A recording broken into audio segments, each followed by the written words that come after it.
Steve, you were there in the 80s, and you were reminding me that, for much of that time, of course, he was classified as a terrorist, not yet considered the global icon that he became.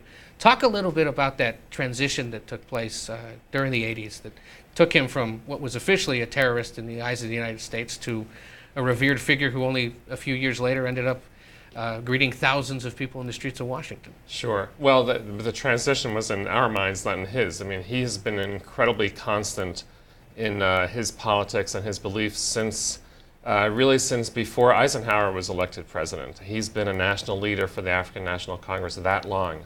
And in the mid-'80s, when I was there, politics were really all about Nelson Mandela in a lot of ways, even though he was in jail.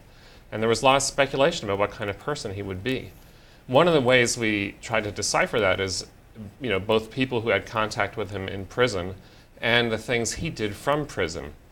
He was allowed to send out 3 letters a month, which he did, and he did in a way that, even though these letters didn't say too much of political substance, were already working at reconciliation, because he would not only write to his supporters in the African National Congress, but to white liberals in Parliament, to blacks who were in the apartheid structure in the homelands, who the African National Congress was very much opposed to, but he was still reaching out. So I think even in the 80s it was clear that he was prepared to play a role of reconciliation that no other person in the country was really even thinking about at that point.